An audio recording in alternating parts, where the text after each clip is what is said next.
এই পাহাড়ের থেকেও শতগুণ বড় একটি প্রাচীন টিকটিকি হঠাৎ করে এক শিকারের সামনে এসে পড়ে। এটি দেখে জঙ্গলের মানুষটি ভয়ে দৌড়াতে পালাতে শুরু করে, কিন্তু টিকটিকিটি তার পেছন পেছন আসতে থাকে। টিকটিকিটির আকার এতটাই বড় ছিল যে সে কিছুক্ষণের মধ্যে শিকারের কাছাকাছি পৌঁছে যায়। তখন শিকারি একটি ছোট গর্তের মধ্যে লুকানোর চেষ্টা করে, কিন্তু টিকটিকিটি তাকে দেখে ফেলে এবং তার জিভ দিয়ে শিকারির পা ধরে ফেলে। টিকটিকি এবং শিকারি টানাটানি করতে থাকে। ঠিক তখনই শিকারি কাছ থেকে একটি বড় পাথর তুলে টিকটিকির জিভে আঘাত করে। ব্যথার কারণে টিকটিকি তার পা ছেড়ে দেয়।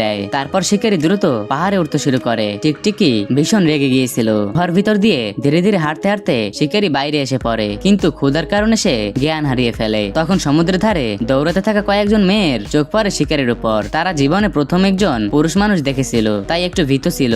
ঠিক তখনই একটি বিশালাকার কচ্ছপ সেখানে এসে উপস্থিত হয়। কচ্ছপকে দেখে একটি মেয়ে জোরে শঙ্খ বাজায়, আর সঙ্গে সঙ্গে সবাই ভয় পেয়ে পালিয়ে যায়। কিন্তু এই মেয়ে শিকারীকে কচ্ছপের কাছ থেকে দূরে সরিয়ে নেওয়ার চেষ্টা করে। কচ্ছপ তখন তাদের উপর আক্রমণ করতে যাচ্ছিল। পার্ট 2 এর জন্য লাইক করে সাবস্ক্রাইব করুন।